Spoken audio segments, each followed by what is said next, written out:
Isanaariin waan immoo deebisee caafi nutti agarsiisa. Humna guddaadhaan ijaaramanii dallaa keessatti dhufaniiti gara balbalaatiinis hin dhufne humna poolisii lakkoofsaan baay'ee danuu ta'an nama siviilii baay'ee danuu ta'anii fi gibra haylii qabatanii irratti dhalate irratti gammadate kana akka waan ijaarsa seeraan alaa seera qabeessummaa hin qabne callifamee asumatti kaa'ame kun hundi badiin akkasiin nurra ga'e jechuudha.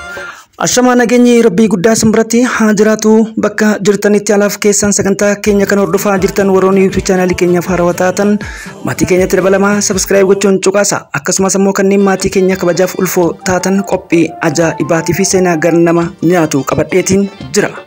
Marree laayikiif komentii barreessitan malee akka hin dabarre. Godina addaa Finfinnee bakka Kombolee Gabri'eel Leencaa jedhamutti dhalate abbaan qabeenya Dinquu Dayyaasaa abbaan isaa Abbaa Makkoo jedhama. Innis qaallicha kabajamaa ijoollee 52 qaba. Dinquun ilma 38ffaa akka ta'e seenaan ibsa. Dayyaasaan nama aangoo qabu yoo ta'u giraazmaachis akka turee fi fedhii aadaa Oromoo guddisuuf qaburraa kan ka'es Dayyaasaan miseensa waldaa walgargaarsa Maccaaf Tuulamaa ture. Haati Dinquu Dansee Gurmuu jedhamti. Dinquun Sandaafaa haa dhalatu malee kan guddate garuu aanaa Booseet ganda Rukichaa fi Boqoree keessatti. Dinquun barnoota sadarkaa tokkoffaaf giddu galeessa lammaffaa mana barumsa Olancittiitti kan barate yoo ta'u mana barumsa ga'uuf naannoo sa'aatii 3 akka deemaa ture seenaan ibsa. Bu'uureessaan abbaan qabeenya abbaan miskiina abbaan Oromoof Oromummaa abbaan duulaa kan sirna gadaa Tuulamaaf hundeessaan Irreecha Finfinnee dhaloota. Dinquun barnoota sadarkaa tokkoffaaf giddu galeessa akkuma jedhame barnoota sadarkaa lammaffaa ammoo magaalaa Adaamaatti kan baratee fi hawaasattis barate ta'uu seenaan ragaa ba'eeti jira. Egaa abbaan qabeenyaa Dinquu Dayyaas akka qotatuuf of danda'u maaltu godhe wallee kanaan booda walitti deebina nafaana bu'aan isiniin jedha turti gaarii. Dinquu yaa'anii jagoo seenaa gangee hayyoota dura. Sena ganke baratu darak, sena ganke arkutu darak, sena ganke hiyesu darak, sena ganke sabamallarak, sena ganke hayuta durak, sena ganke kapsau darak, hare binna jago, abadu hare jago, siwalin jirago tagabarak. Qabeenya horachuun Dinquu Dayyaas akka qotatuuf of danda'u qotiyyoota cimdii 2 fi lafa qarxii 45 hojjettoota akkasumas wajjin kan kenneef haala kanaan Dinquun barachaa qotachaa ture. Dinquun sangaa gabbisuun bu'aa guddaa akka qabu waan hubateef xaafii sirriitti qotee gurguruun sangaa gabbisuu jalqabe. Sangaa gabbisuu qofa osoo hin daangeffamin baaburri midhaan daakuu waan hin jirreef Dinquun kana hubachuudhaan baabura midhaanii iddoo tirii sangoota jedhamutti dhaabe. Haala kanaan qabeenya horachaa kan deeme Dinquun 1998 gamoo Naa'ol jedhamu magaalaa Adaamaatti ijaare. Gamoon kun yeroo amma bara 2015 hospitaalaaf kolleejjii fayyaa ta'uun tajaajilas jira. Itti aansuun 1999 mana barumsa sadarkaa tokkoffaa kan Naafiyaad lakkoofsa 1 jedhamu magaalaa Adaamaatti ijaare. Boodarras ol guddachuun manni barumsaa kun barattoota oolmaa daa'immaniirraa kaasee hanga qophaa'inatti barsiisaa jira. Yeroo amma magaalaa Adaamaatti kan argamu barumsa kan 2 yoo ta'u magaalota kan biraattis babal'achaa itti fufe. 2000 naannaa kana jirutti Dinquun kolleejjii Rift Valley hundeesse wabii dhaloota. Kolleejjiin kun sadarkaa olaanaatti barsiisuun akka biyyattii sadarkaa tokkoffaa ta'uun namoota hedduu yaaddeesse. Yuunivarsiitiin kolleejjiitti ol guddate yoom kanatti dhaabbate gootichi Dambalii Abbaa Haqaa Oromtichi Tuulamaa ilmi saba. Yeroo ammaa kolleejjiin Rift Valley kaampaasiiwwan dhibbootaan lakkaamu hanga gaanfa Afrikaa baatti horachuu danda'us walumaa galatti barattoota 400 ol horatus dubbittiin garuu faallaa taateeti argamte. Rift Valley Dinquun barattoota harka qalleeyyii gargaaruun aartistoota akkasumas iskoolarshipii hanga barnoota biyya alaatti barsiisuun seenaa ajaa'ibaa hojjechuu bira darbee dhaabbata televiziyoonii OBS Oromiyaa Broadcasting Service aadaa aartii seenaaf mul'ata rakkoo jiruuf jireenya hawaasaa guddisuuf itti fufe. Mil'uun isaa maal ta'e akkamitti biyyaa bahe kanneen jettan quba qabdu. Tibba Soodaree riizoortii iddoo bashannanaa yoom kana qofa. Manneen barumsa seenaa qabeeyyii fi hundee goototaa godina Shawaa Bahaattis ijaare. Yoom kana qofa. Tola ooltummaan gaafa biyyi rakkatu, gaafa sabni rakkatu, gaafa ilmi xiqqaa guddaan rakkatu ati eessa ganda kana osoo hin jedhin ragaadha. Artistoota beekamoo akka Zarihuun Wadaajoo, Halloo Daawwee, Tsaggaayee Dandana, Dr. Nuhoo Gobanaaf kanneen kana fakkaatan hunda nama gargaaraa ture. Ibrahim Adamii fi artistoota keenya hedduudhaaf laga Xaafoo, laga Daadhiif iddoo adda addaatti manneen ijaaruun kenne. Kun waan xiqqoo dhibbantaa 5 hin geenye kan inni raawwate. Kumootaan meeqxota barsiisee ilmaan hiyyeeyyii haara galfachiise. Xiiqiin kanarraa Fincila didda gabrummaa keessatti qooda qeerroo gama keessaatiin hundeessaa ture. Har'a hoo maaliif biyya ari'atame? Egaa ari'atame qabeenya kana saamuu fi warra maqdaaltotaaf alaa dhufeeyyii saamsisuun maa barbaachise? Nafaana bu'aa ammas isiniin jedha, turtiin keessan na wajjin. Eka kamtu kabia akami gari gari kuni gari shi garami wanum shitu walale wali ya labiko nabi ma amado wanti matami nan kane kuni ma arage sidu arkisa kabaya je batule jabi kerasa bawa mishambira ta ede bungarsa alba ke sigar aku utana karagare to lambiya adatu Parabolta modelo tu namadortisa ya labiko yo dubi intite. Taateen tibba kana ta'e ammoo marsaa afuraffaadhaaf qabeenya isaa saamuuf caccabsu kashlabboota itti bobbaasu takka ammoo murna guutuu hedduu isaanii gara habashootaatiin itti qindeessuutu dhagame. Lafa heektaara 5,000 ol akkasumas dhaabbata konistirakshinii naa'ol kan maqaa isaaniitiin jiran 2,011 irraa eegalee waggoota 5 duratti gibira akkasumas heera qabeessummaan fudhate kana hunda Soodaree irraa hafnaan kanafis mancaasuudhaaf egaa humni guddaan dhufaniitiin siviilii poolisoota addaatiin fulbaana 25,2015 xalayaa tokko malee ajaja tokko malee qabeenya waa hedduu keessattuu spare partiiwwan maashinoota dookumentariiwwan kanneen dookumentii faayila gibiraatii fi gama biraatiin biiroo hojjettootaa fi tiraansfoormii 3 feezii jedhamuu fi gara qabeenya miliyoonotatti lakkaa'u dhufaniituman dallaa irratti jigsuun kan mana irratti jigsan. Kanaaf qaamni nu birmatu yoo jiraate qabeenyi kun qabeenya biyyaati jechuun egaa daayireektariin hojjechiisaan damee Finfinneedha. Kutaa bulchiinsaa addaa kane kutaa bulchiinsa Finfinnee fi Finfinnee godina addaa sabbataa bulchiinsa Kuraatiin wabeeffate akkana jedha. irraa barbaadu as keessatti jira jechuudha. Kana hunda isaa manas irratti gadi jigsanii fudhadhaa hin jenne nagee wanti ajajni gara mana murtiitii himanni nutti dhufe hin jiru, raawwiin nutti dhufe hin jiru, nuti dhabamnee dhufamee biiroo keenya irratti wanti dhoobame hin jiru, nullee yoo dhabamne gandatti maxxanfamuu qaba. Gandarraallee yoo dhaban as waajjira kanatti dhufaniiti bakka asitti eegumsi kun jirutti illee maxxanfamuu qabaa ture.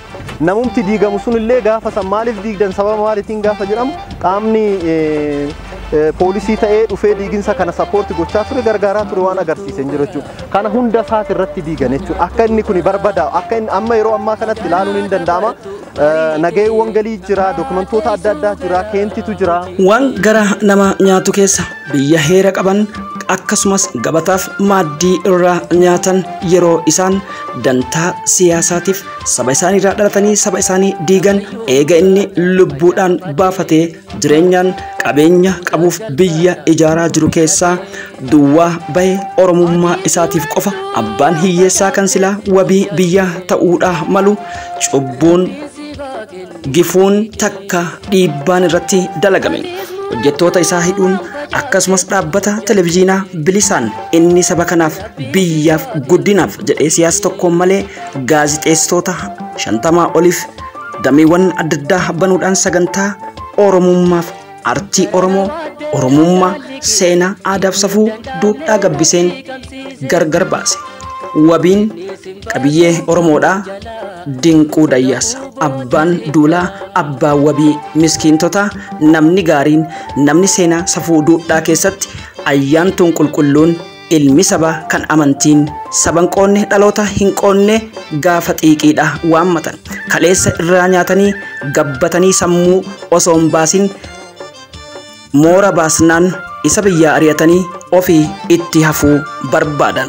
Diraamaan kun maaliif dalagame isinis hiikkattu gidduutti ammas mee gidduudhaan waan taajjabe Finfinnee keessaa godina addaa keessaa waan maanguddoon qonnaan bulaan kun jedhe dhageeffadha. Fudhatan bakka fudhatan dhugaadha. Isa naariin waaqni immoo deebisee caafii nutti agarsiisaa jira. Dhugaadha. Rabbi jedhe egaa qanii tokko qanii lamas qanii afarfafaa irrattis haa taatu. Dhugaadha. Inni dhufaa baamu ta'us maaloo jedhaan akkanumatti amanan beekana baqaran inaaruun. Jecha isaanii kanaan imimmaan qabachuu dadhabeet egaa dhalootaaf seenaadhaaf dhiiseetiin waa jechuuf dirqame. Barasan barri darree maqaa malee nama hin garre. Bara namaaf barri dabe nama keessaa nama dhabe. Bara suni bara boruu bara sanii namni hin horu. Guri nama gaafas duudaa waaqa dhiiseet nama muuda. Bara sanii barri bahee bara saniif namni gahe. Irbuu galee irbuu diiga cubbuun diduu cubbuu fiiga ni hililfatti hin dhaabbatu eessa dhaqee hin gaafatu hin adeema hin galda'a hin godaana hin harca'a hin qoodama hin harca'a tokko ta'uun dharraa taati uleen haqaa harkaa baati. Dhara yaadduun umrii fixa odoo of dhaaduu barri lixa. Bara sanii barri darree maqaa malee nama hin garre bara namaaf barri dabe nama keessaa nama dhabe. Barri dhufee barri kufaa barri dhufee bara tufaa barri hin lufa barri hin kufa gaafasi barri naafaa namnis naafa. Gadaan sanii gadaan laafa. Gadaan babarritti dubbiin dadarritti ni barraa alle ni arraa alle ni dharra alle. Mirgisaa mirgi darre mirgoon gabbina darre nadhoo qayyi darre qaroo arrabni darre dhaltiin darre dhalchi darre. Uumaan darre uummanni darre barri darre namni darre eeyyeen maqaa malee nama hin garre. Horanii horii dachaa qotanii callaa galchaa quufanii garaa hin ga'anii horanii dharraa hin ba'anii. Saani eega'aadha namni beelaadha osoo qabu of hollata osoo nyaatu hamoommata. Barri raatu namnis raatu namni barsunii naman taatu hin dubbatu hin bubbisa hin haasa'u hin dhukkisa. Burreen isaa buufaa ta'a. Burreen qeerransa ta'a. Wal fakkaatee waliin galu wal barbaadee wal hin falu. Namni jiru bakka nama namni jirus akka lama abdiin namaa bifa bifa amma dhaama amma ifa. Bara sanii barri darreen maqaa malee nama hin garre bara nama barri dabe nama keessaan nama dhabe. Namni yaadu takka takka yaanni namaa akka qalbiin namaas bakka bakka. Oduu callaa ol guddisa oduu callaan wal buqqisa. Nyaapha tahee wal gata waliin nyaateet wal hata waliin cimsu waliin dhoksu waliin tiksu waliin obsu. Horii firaa firri hataa haqa firaa firri gata. Bara ilmi abbaa dhagaan dha'u ilmi abbaa hin dhaga'u. Haadhaaf abbaa diina tolchaa haadhaaf abbaa diida bulcha. Soddaan beeku hin sodaatu safuun eegu. jedhuu malee jechan filu jedhee jechaa waliin hiilu wal dhiiba wal ciniina wal jibba walii diina nyaapha ta'ee wal balleessa nyaapha caaleet wal madeessa midhaan caala dubbii nyaata dubbii dharaan dugdabbaata iyya waliin ba'u waliin galu walii hin na'u eeyyen caqastoota kiyya of hin beeku wal hin beeku of hin eegu wal hin eegu odoon beekin beekaa ta'a waan hin beekneen beekaa dhaha hin falfalu hin farrisa hin gulufu hin barrisa hin jirree lafaa suufa hin jirree soba buufa hin kijibu xinniqaadha dhaaban qabu minniiqaadha waadaa seenee waadaa nyaata miilaan yaada miiraan kaata odoo qabu badiin danuu badii adii hin amanu hin waakkata hin kakata galma dhugaa hin baqata dhugaa hin dhugu hin lagata keessan beeku keessaaf alan waan hin beekneen keessa gala ni qillisa akka dibbee ni bubbisa akka bubbee ariifatee murtii labsa ni jarjara murtii dabsa barasanii barri darreen maqaa malee naman garree bara namaaf barri dabe nama keessaa nama dhabe yooyya babaaroo waa hedduu akka baratan abdii qaba maarree hanga xumuraatti na faana bu'a.